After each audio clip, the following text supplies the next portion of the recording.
गांव का नाम था सुखपुर। चारों तरफ हरे भरे खेत, मिट्टी की खुशबू और सादगी से भरा जीवन। इसी गांव के एक छोटे से कच्चे घर में रहती थी शांता देवी, एक ऐसी मां जो कम बोलती थी लेकिन सब कुछ सह लेती थी। गांव वाले कहते थे शांता देवी बहुत चुप रहती है, पर कोई यह नहीं जानता था कि उसकी चुप्पी के पीछे कितनी कहानियां, कितना दर्द और कितना त्याग छुपा है। मां का रोज का जीवन। हर सुबह अंधेरे में शांता देवी उठ जाती, चूल्हे में आग जलाती, रोटियां बनाती और पति रामलाल के लिए खाना बांधती। रामलाल किसान थे, मेहनती, ईमानदार और सीधे दिल के इंसान। यही उसकी आदत थी, दुख को शब्दों में नहीं चुप्पी में छुपाना।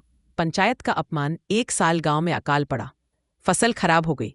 कुछ लोगों ने रामलाल पर झूठा आरोप लगा दिया कि उन्होंने अनाज छुपा रखा है। पंचायत बैठी, सबके सामने रामलाल की बेइज्जती हुई। लोगों ने कठोर शब्द कहे। शांता देवी सब सुनती रही। उसका मन किया बोलने का, पर होंठ नहीं खुले। वह जानती थी अगर वह बोलेगी तो बात और बिगड़ जाएगी। मोहन के जाने के बाद घर सूना हो गया। फोन कभी कभी आता। शांता देवी हर बार वही सवाल पूछती, खाना खाया? मोहन झुंझलाकर कहता, हाँ मां, सब ठीक है। धीरे धीरे फोन कम होने लगे। मां फिर भी चुप रही। उधर रामलाल की तबीयत खराब रहने लगी, खांसी, बुखार, कमजोरी। शांता देवी। मोहन के जाने के बाद घर सूना हो गया। फोन कभी कभी आता। शांता देवी हर बार वही सवाल पूछती, खाना खाया?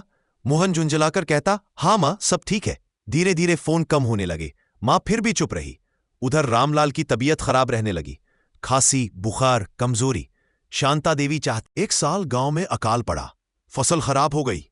कुछ लोगों ने रामलाल पर झूठा आरोप लगा दिया कि उन्होंने अनाज छुपा रखा है। पंचायत बैठी, सबके सामने रामलाल की बेइज्जती हुई। लोगों ने कठोर शब्द कहे। शांता देवी सब सुनती रही। उसका मन किया बोलने का, पर होठ नहीं खुले। वो जानती थी अगर वो बोलेगी तो बात और बिगड़ जाएगी। उस दिन घर आकर रामलाल बहुत चुप थे।